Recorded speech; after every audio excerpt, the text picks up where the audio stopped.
Welcome everybody to the Wednesday class that shall not be named. Let's say it one more time. Welcome everybody to the Wednesday class that shall not be named. Sorry for a late start. I had a microphone issue. I had to go get another one. But we're here ready for class to study. Welcome to everybody who is here with us, David and Michael and Flossie, Arlene and Ron and Lou and Genevieve and Diana and Arnold, and to the platoon of people watching on YouTube. Welcome everybody. I don't know if this camera is better or worse, but the good news is it is working. Let's try that. That's better. My tie is my best attribute. Let's fix this.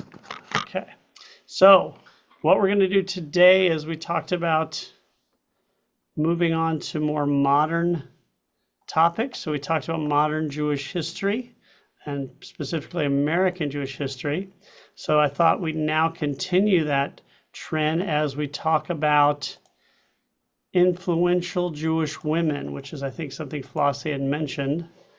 Influential Jewish women of the modern age. We've done it when we talk about biblical characters such as Sarah and Miriam and Rachel and Leah and Deborah and Esther and Ruth. But now we're going to talk about some of the influential women of the modern era, mostly in America.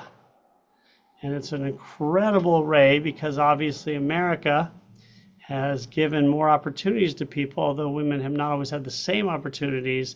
They've often had more than in other places. So we're going to look at some. I'm going to invite you guys to mention some of them as well. But we'll talk about some of the women who have really influenced our country and the world, and there's so many. I mean, if you go on lists and you find them, there's just so many out there. And hopefully you guys will be able to share a few of your own. Some of them are famous and some of them are kind of famous. All are pretty well known. But the woman I'm going to start off with is none other than Abigail Minus. I'm starting off with her because she is probably our most famous alum here at Mikveh Israel. Have you guys heard of Abigail Minus? Yes. All right, so Abigail Minus is an incredible woman, one of the most important women, Jewish women of the 18th century. And again, a real Da Vinci type who did so many different things. So she moves to Savannah with her husband and two daughters in 1733. So she's on the first boat that comes to Savannah Is her grave? Oh, sorry. Is her grave in Laurel Grove? No, I think it's one of the two older cemeteries we're responsible for, I believe. Oh, okay, because I was oddly drawn to the Minus grave in Laurel Grove. The family is still in Savannah in Georgia. The family that's in the Minus family in Savannah now is not Jewish, but there's still a huge Minus family throughout the state.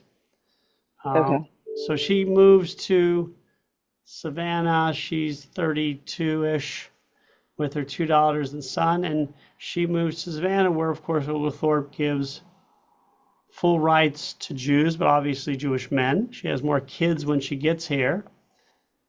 In fact, the first non-Native American born in Savannah was her son. So, and I think it was her son, maybe it was her daughter. Anyway, it was her son. The first non-Native American born in Georgia was a Minus. The second was a Sheftel. So the family has land. Her husband, again, in Georgia, Oglethorpe gave full rights to Jews. That means they could go into any field. And her husband went into shipping. And he did pretty well with businesses and became a merchant as well. Now, in 1740, a lot of Jews and a lot of colonists left Georgia because there were disagreements over the trustees' policies, but they stayed. It's one of the reasons there's still so many minuses here. So her husband dies in 1757. She's got 8 children. You know, she's in her 50s. And what would often happen is a woman would then marry somebody else, a man, to take the businesses and take care of her. However, she decided that was not the case because she had really probably helped her husband a lot in his business adventures. And so she never married, and she started to run the business herself and became much more wealthy than her husband had been. She sold food and provisions to the rebels or the patriots. She owned a large plantation. She owned property all over Georgia. She was a big supporter of the revolution and financially helped fund the revolution, along with Mordechai Sheftel and more famously Haim Salomon. She bought and ran a tavern, and which she ran. She had 5 daughters that decided not to get married. She became part of different organizations. She hosted the best of the best in Savannah. And into her 80s, she was very prominent. When George Washington came to Savannah, he met with her.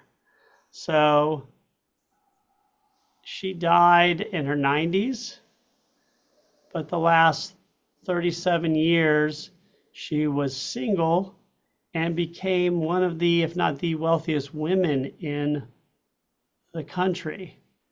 And so she helped found the Congregation of Israel, the Hibernian Society, the Oglethorpe Club.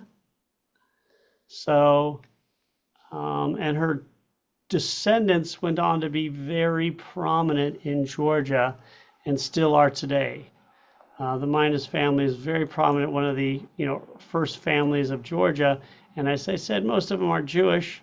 We also have a very old ketubah from one of her children from the 1700s. So again, if you look on who are the most important Jewish women of the 18th century, she's high on the list, maybe even number 1.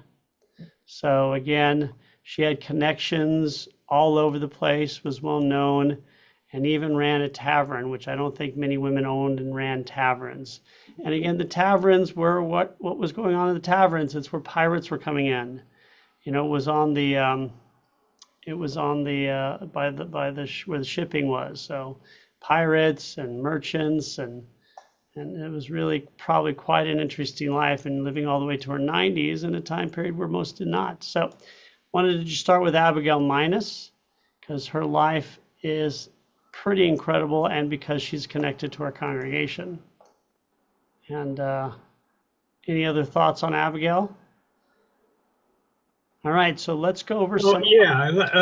What made the Minus family not or their children not stay Jewish? Well, I think it's pretty obvious. Again, it was a very small Jewish community. By the revolution, there was only 3,000 or maybe even 2,500 Jews in the whole country. So you're here in Savannah with a very small Jewish population. And as time went on, it became kind of okay to marry somebody who was Jewish if they converted. And that's probably what happened. It happened to everybody. Again, because a lot of the descendants of the original Jews that came here, and some of them who live in Georgia, they're not Jewish. Yeah, that is definitely true. And some stayed Jewish, some came back to it. But again, Savannah, although always a Jewish community, it became in the 1740s, the Jewish community became very small in Savannah for a very long time. So you'd usually find your spouse in Charleston, if you could find one there. That was the bigger Jewish community in the 1740s and onward. But again, Charleston is still a pretty decent drive. They didn't have cars, but again, incredible woman. I knew her well, and personally, we were good friends. That is sarcasm, just to let you know. So Was let's she a go over. nice lady? Huh? Was she a nice lady? Tough lady, tough, nice, tough lady. Tough lady. No, the reason why the Jewish population went down is because of all the sickness from the swamps and everything, and they all moved up to Charleston.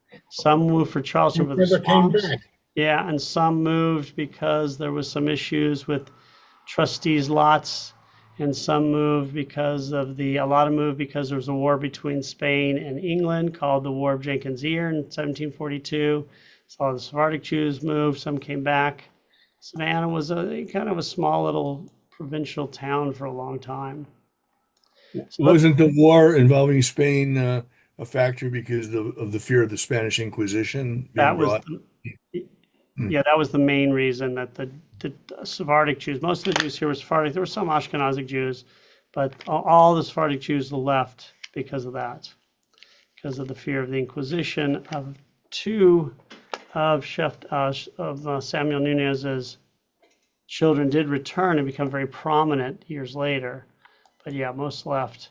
Also, the Revolution, Savannah's taken, so a lot of people left Savannah during the Revolution once it was taken. So, but again, What's her tavern? Do you know? let me. I don't know the name of the tavern. I cannot. It was not one of the first taverns, but it was certainly a prominent one. So I guess it wasn't like it had to do with the Pirate House and over there by Trustee's Garden. It was near that whole area was where all the taverns were, so it was fairly near there. But Okay, because Matahari's is cool too. Matahari's is where my wife and I had our first date. So yes. So that's. You know, Genevieve just mentioned the Pirate House. It's really a nice place to visit. It is. And to eat there. And the because restaurant. It's original. Oh, sorry. It's original. It is. It's the oldest building in Savannah, or one of the oldest ones. And the restaurant was actually founded by a Jewish guy, a member of our synagogue. I sold it years later, but yeah. So let's go over a few other famous, and we're just going over a little synopsis over a lot of them, and maybe go. One of the most famous women, obviously, is Henrietta Zold. I was thanking her, yeah. And we've got to put some out here that people know about. So, of course, a great visionary. She's from Baltimore. She's the first woman who went to JTS, if you didn't know, Jewish Theological Seminary. She couldn't be ordained. Brilliant woman. I think the men were probably a little intimidated, but they often spoke to her, getting her advice on theological matters, but she could not be. She was the only woman who was studying at the time, but she couldn't be ordained.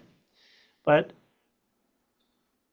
despite her religious education, the breaking barriers and all that, she's most famous for founding Hadassah, the Women's Zionist Organization of America, in 1912. That is very early on because obviously Theodor Herzl only founded Zionism in 1896. It was a tiny little movement, and she helped make it into a larger one, helped popularize it in America. And through Hadassah, she, of course, not only focused on Zionism, but healthcare, education, welfare. And so she helped establish hospitals and schools and programs in what was then Palestine, controlled by the British, first by the Turks and then by the British. She also helped found youth groups, spearheaded youth Aliyah programs during the Holocaust, rescuing Jewish children from Nazi-occupied Europe. So Henrietta Zold may be the most important Jewish woman.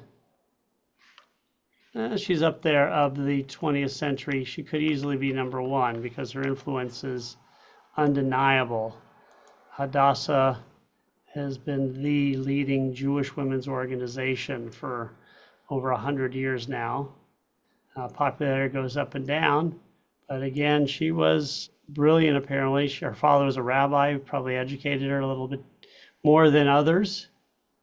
She was very famously.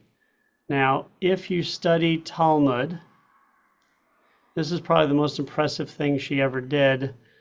If you study the Talmud, there's a book called the Jastro, which is kind of like the Talmudic guide to words and hidden meanings and how to read the Talmud. So Marcus Jastro's dictionary is the dictionary used for the Talmud, and she edited it. Wow. Which is, it's hard to explain how ridiculously unlikely this is, that somebody would let a woman edit it, but not only that, but openly admit that she edited it, because that could, for some, say, well, we're not going to use it now if it was edited by a woman. So, I mean, this is a brilliant woman who obviously, if it had been a man, she probably would have been the head of JTS and have been famous doing other things. She had a relationship with Louis Ginsburg. If you don't know who he is, probably one of the great Talmudic scholars of the 20th century. They had a platonic relationship. That's what they say. He was a lot younger than her. So she really was a trailblazer, both in the, she was born Orthodox, but again, went more to the conservative movement where she had a little bit more opportunity. And again, she is unbelievable that a woman, this is how brilliant she was invited to be the first editor of the Jewish Publication Society. This is the main publication society for the conservative movement. It has been since it was founded 130 years ago. And she was the first editor.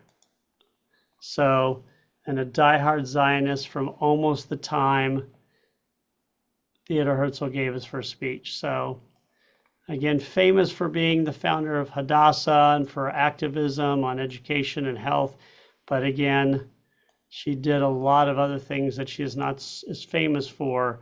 But if she had not founded Hadassah, she'd be famous for being the editor of JPS or for editing the Jastro. But of course, nobody knows about that because she's so much more famous for doing something else that was even bigger. So it's pretty remarkable. So, Rabbi, was she born in Baltimore? I believe she was born in Baltimore, but her parents were from the old country. Oh, okay. So let me look up our parents. Our father was from Hungary, but he was a rabbi in Baltimore. So she died in 1945. She was, 85 years oldish, 84 years old. So she got to see, thank goodness, probably the almost close of World War II. Was she buried in the States or in Israel? That is a good question. I do not know. Let's see if I can find that. She died, yes, she is buried. Actually, I knew that. I've been to her cemetery, of course. She's in Israel. She's on Mount Olives. I think that's, we've all been there. I've been to her cemetery several times, so it wasn't even playing. So, but of course, she died before Israel was founded. She died before the end of World War II. So again, she didn't realize that that Israel was going to be that it was actually going to happen. But of course, in Israel, there are lots of things named after her, not just the 2 hospitals, but there's so much named after her. So now, is she the most famous woman in the 20th century? Could be, but again, she's got some serious competition. Who are the other most famous? Golda Meir would be one. Ruth Bader Ginsburg. Ruth Bader Ginsburg might be one. You've got a few people in the entertainment industry like Barbara Streisand who might be. So, but she's right up there. And she certainly could be number 1. So she, of course, was a woman who did everything. I'm going to go to different fields because, I wanted to go also to the entertainment field. So now it's not just about fame, it's about influence. So if you're talking about famous Jewish comedians and actors, you're thinking Fanny Brice, maybe. You're thinking Barbara Streisand, Natalie Portman. Natalie Portman, but probably along with Fanny Brice, the most important Jewish person in the arts field may have been a woman named Joan Rivers. So Joan Rivers, people know her a little bit because she was famous. Most people don't realize how influential Joan Rivers was. So, and again, she never made it to like A-list level, but probably the first great Jewish woman of first great woman of comedy. Alongside Lucille Ball, obviously became famous for television, but Joan Rivers broke into stand-up, which was a completely male-dominated area. And so like Lucille Ball, she broke boundaries on a lot of levels. So obviously born and raised Jewish, which you probably expected that considering we're talking about famous Jewish women. Her parents, like so many others, were immigrants from the old country, in this case, Russia. And she went to school. Famously, I think she went to Ivy League and did all, and then graduated Phi Beta Kappa or Summa Cum Laude, and it turned out that was all fake. That was just all her, spinning webs. But so she really did something few did. She went into acting in comedy in the 1950s. Imogene Coca would be another famous one. And she did she met Barbara Streisand doing a little off-Broadway play. She started doing some plays, but then she started doing comedy in the 50s alongside guys named, you probably haven't heard of them, Woody Allen, George Carlin, hanging out with Barbara Streisand and Bob Dylan and Simon and Garfunkel before they all became famous doing cabaret. And her stand-up was outstanding. Very self-depreciating, very biting. But the difference was she's a woman. She's doing almost Lenny Bruce type comedy as a woman, whereas Lucille Ball is very clean cut and Carol Burnett very clean cut. She's doing the same type of comedy in clubs that George Carlin is doing. Observational comedy, but also not PG rated. And obviously when comedians go on TV or stuff, they use their G-rated material, but in clubs, she was not G-rated. And then all of a sudden, she made an appearance on The Tonight Show, hosted by Jack Paar, and continued to work in this venue, and then also started going on The Tonight Show with Johnny Carson. Now, she never went, she was in TV shows, and she was in some movies, but never got big in that area, mostly became big doing stand-up on different shows or being interviewed on different shows, Hollywood Squares type stuff, guest appearing on Here's Lucy and the Carol Burnett Show, and continued her stand-up that were very, very important for the day from a woman's perspective, talking about the world. Now, of course, people remember her in the late 80s and 90s for being the reporter at the big award ceremonies, but that was late in her career. And so probably became most famous as a guest on The Tonight Show with Johnny Carson. And in the 1980s, she became the first woman to be a host. So she guest host. She was Johnny Carson's first guest host when he started taking time off. So, and Joan Rivers was his choice to host the most popular late night show in history. So again, she's a woman, which doesn't sound so is impressive today because we do see women now hosting talk shows. It was not a big deal, but back then it was a major deal. And of course, we all know her as somebody who spoke her opinion. Now in the 1980s, again, she hosted Saturday Night Live, and she had the famous riff. I don't know if you know this, but a new network called Fox, you may not have heard of it, wanted to host a late night show to compete with Johnny Carson. And they offered her the job. And so she became the first woman to host a show. And of course, she was never allowed on, she was banned from Tonight Show with Johnny Carson, Jay Leno, and whoever came next. And only like right before she died, she was invited back on. So first woman to host. And then she was one of the first women to host a daytime talk show when her late night show didn't work out. And of course, that set a precedent for all the daytime shows today that are hosted by women. From The View to Ellen DeGeneres, this all is in no small part because of Joan Rivers.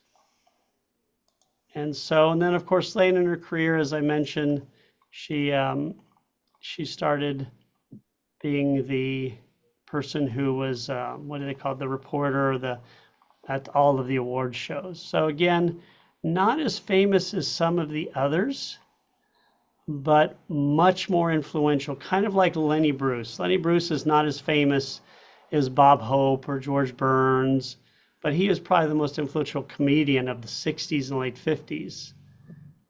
And she likewise is probably the most influential woman comedian of all time. Fanny Brice was probably more famous, but Fanny Brice did not influence a lot of other women to become comedians, and she was doing the Follies. But Joan Rivers, you see so many women. There's not as many women doing stand-up, but there's a lot now, and it's all because of her. And when you go see women doing stand-up, are they doing G-rated Disney stand-up? Not even close. Not even close. The women are often much more R-rated and X-rated than the men. It has become a thing. And so she really, that is her founding it, because before her, women were not not doing stand-up, with a few exceptions of clean naivety, of Gracie Allen, the dumb woman comedian. Those were maybe a couple of those. But in terms of hardline, observational, in your face, making fun of president, she was the first person ever to make fun of TV personalities. Her and then Gilda Radner, who did it later. Actually, it was Gilda Radner. I just get confused. Yes, Lou. What about Phyllis Dillard? Wasn't Jewish, but did she come before Joan Rivers? Phyllis Dillard is a similar time period. I think a little bit later, but again, and she's another one. Phyllis Dillard also was very influential, but in a different way. She was more the crazy, silly woman type thing, whereas Joan Rivers was more in your face. But yeah, their careers definitely overlapped. I think Phyllis Dillard might be a little older. She was also more into radio, and I think she started stand-up and doing that kind of stuff a little bit later. But she was already in that world. But yeah, she would be another one. But she was not just doing stand-up, she was also doing concerts and satires and that kind of stuff. More like Milton Berle and Sid Caesar, skit jokes kind of stuff.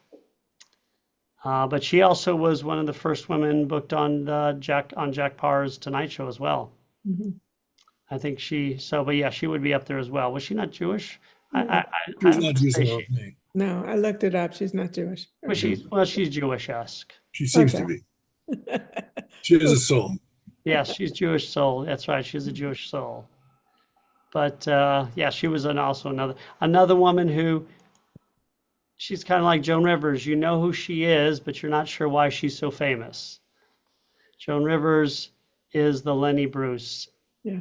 of women comedies. So that's now for one other entertainer. I wanted to go in the same venue, and that was one of all of our favorite entertainers who didn't end up doing as much as some other ones. She dies very young, but that's Gilda Radner. Oh, Gilda Radner obviously is one of everybody's favorite comedians. Yeah. Much later than she is a product of, the late 60s and 70s, whereas Saturday Night Joan Live. Rivers is the 50s and 60s. So she's already had Joan Rivers come before her. Radner, obviously, America, her parents are actually, I think, her parents may have been American. I mean, born in America. And so, like everybody else, she went to college as a nice Jewish girl was supposed to do, and then she leaves. I think she had one more year to go. And she moves to Toronto because that's where a comedy was. I mean, she's from Michigan, so I guess Michigan's basically in Canada for all I know. And so she goes to Canada and, of course, is in Godspell. And who's in Canada? All these great comedians, some of which are Jewish: Eugene Levy, Paul Schaefer, of course, Martin Short, John Candy, Rick Moranis, all these great Jewish and non-Jewish comedians from Canada who are going to really, along with American comedians from New York, change the face of comedy in the 1970s. So she was not a star, but she's doing, Second City. She's doing National Lampoon's Radio Hour, which, of course, who's in the cast with her? John Belushi, Chevy Chase, Richard Belzer, Bill Murray, Brian Doyle Murray. So again, recognize some of the names. So she's doing radio. She's done, I believe, Second City. And then all of a sudden, she is chosen to be Saturday Night Live. That's right. Not ready for prime time player. So she is chosen as one of the original SNL comedians. And of course, there are two other women, Lorraine Newman and Jane Curtin, also chosen. But of the three women, everybody knows who was the center. If you're talking about early Saturday Night Live, you're talking John Belushi, Gilda Radner, and Chevy Chase. I mean, they are the centers of it, maybe a little Dan Aykroyd. And so she goes on to be one of the stars because of her crazy parodies, because she, they're all writing their own stuff, because of her Barbara Wawa, of course, her Rosanna Dana, all of these characters that she creates herself.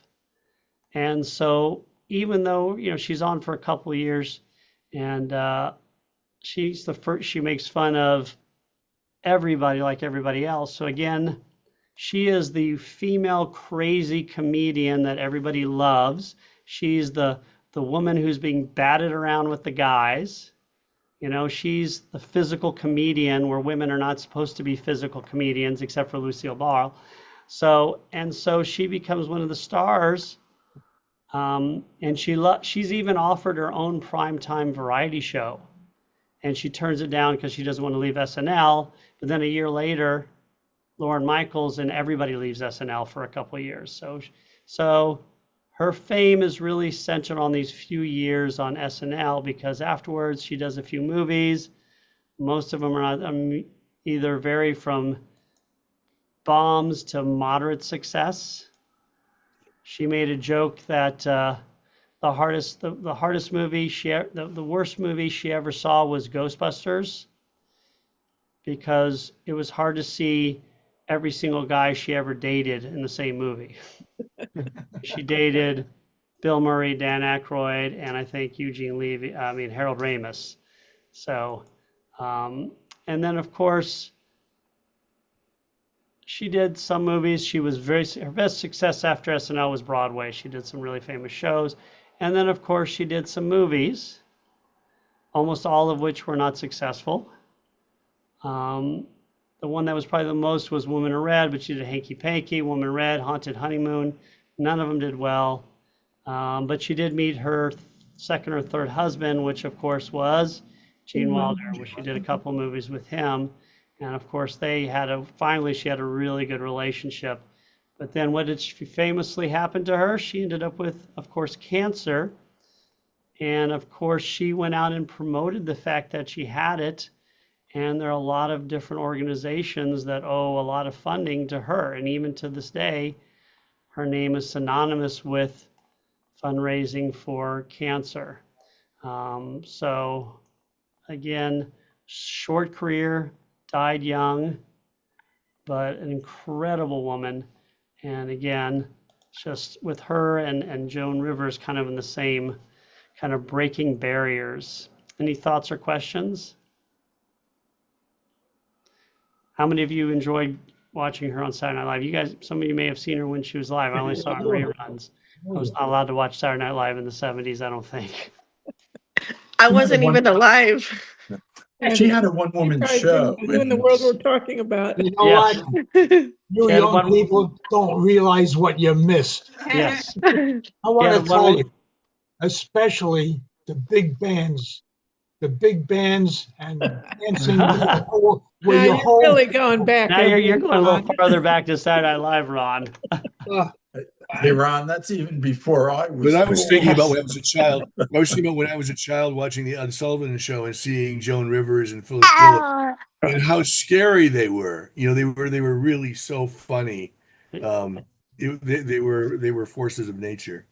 And I think that's a good way to say all three of them. Yeah, forces of nature. But also, even by the time Gilda Radner's doing comedy, there still wasn't that many women. I mean, it definitely had opened up, but the percentages were still very small. But the fact that Saturday Night Live had 3 women and an African American on was pretty impressive. Although it was the 70s and they were started doing things like this, but you know, they had as many women, almost as many women as men. So that was pretty impressive. So she is probably one of my favorites, even though her movie career, but you know, just watching her get thrown around on Saturday Night Live is just hilarious. Yeah, definitely. And so those are a couple of them. Let's go to 1 or 2 more. And then if people want to bring up some that you'd like to talk about next week, I'm sorry, in 2 weeks, next week I'm out of town, just let me know. So let's go through a couple others that we'll just run through a little bit. Emma Lazarus from the 19th century. She is one of the most famous Jewish female writers of the 19th century. And she's from a very wealthy family.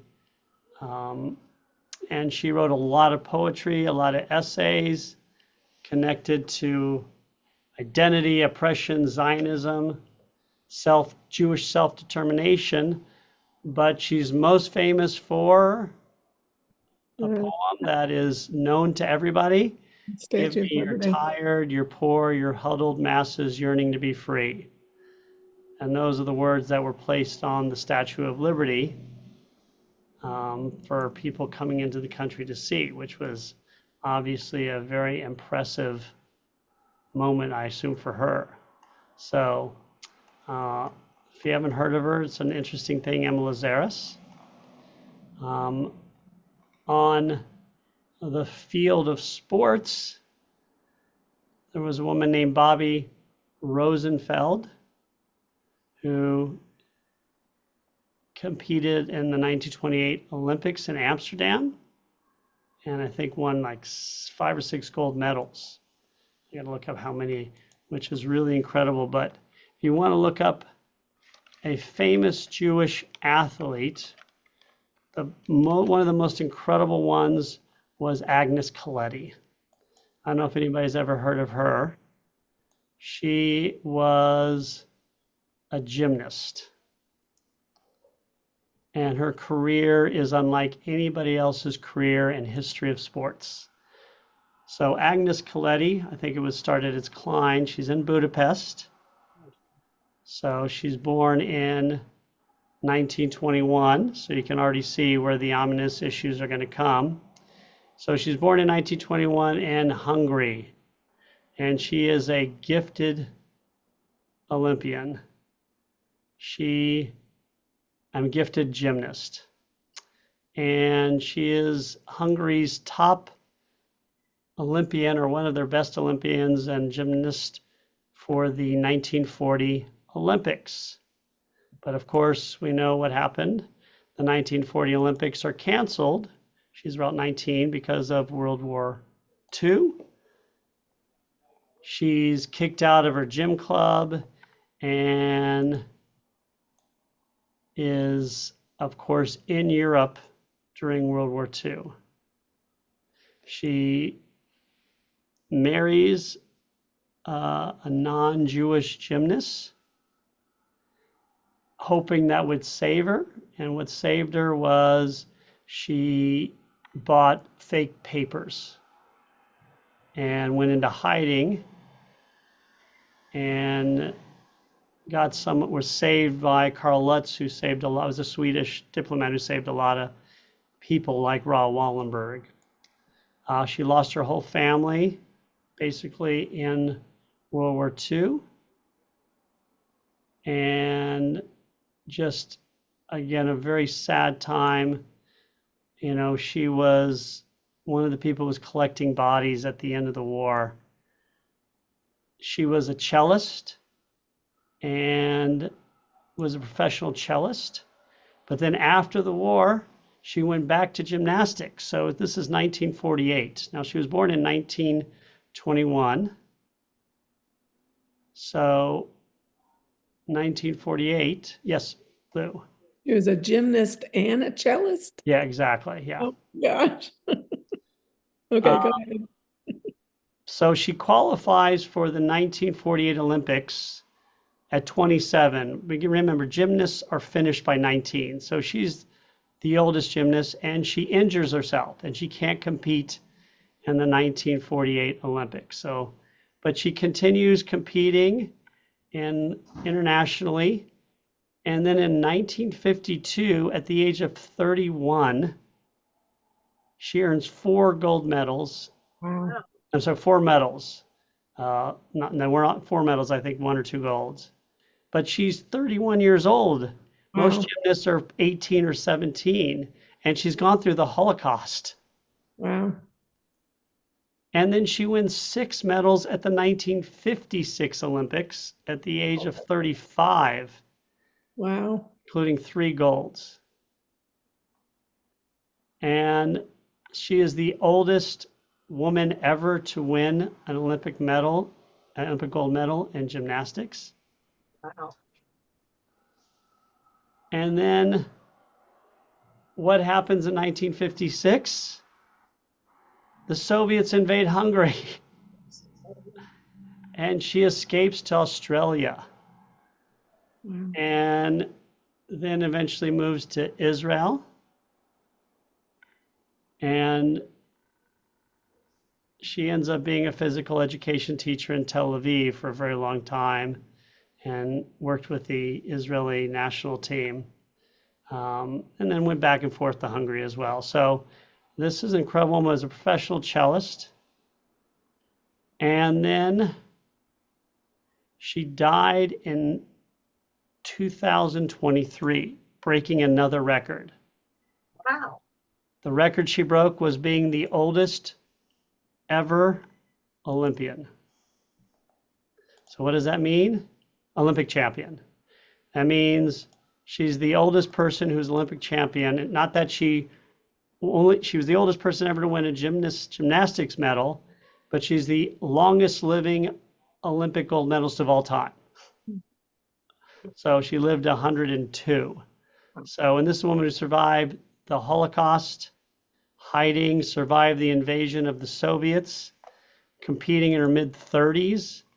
So again, probably one of my favorite Jewish athletes, just because of the life she had to live. So again, if she had been healthy, she could have been somebody who competed in 1940, 44, 48, 42, and she could have competed in 5 Olympics as a gymnast, which is very, very rare. So, What's her name again, Rabbi? Agnes Coletti. Okay, thank you. I mean, if you look her up, there's a lot on her. Not as much as there probably should be. I think you've spoken about her before. Could be, because she's just an interesting character. You know, she wasn't just an athlete who just did the athletics. She had all these other things happen, and you know, hiding during the Holocaust and being saved by not Wallenberg but somebody similar. You know, when the Soviets are coming into Hungary, she's one of the people who's forced to collect bodies of those who died and place them in a mass grave. Then she's a cellist, and then she decides, you know what? I'm going to go back to gymnastics, which is a punishing sport. She hasn't done it in like 5 or 6 years. And you know what happens if you stop a sport? You don't come back to it. It never happens. Muhammad Ali is one of the few exceptions who leave a sport for many years and come back and can be so successful.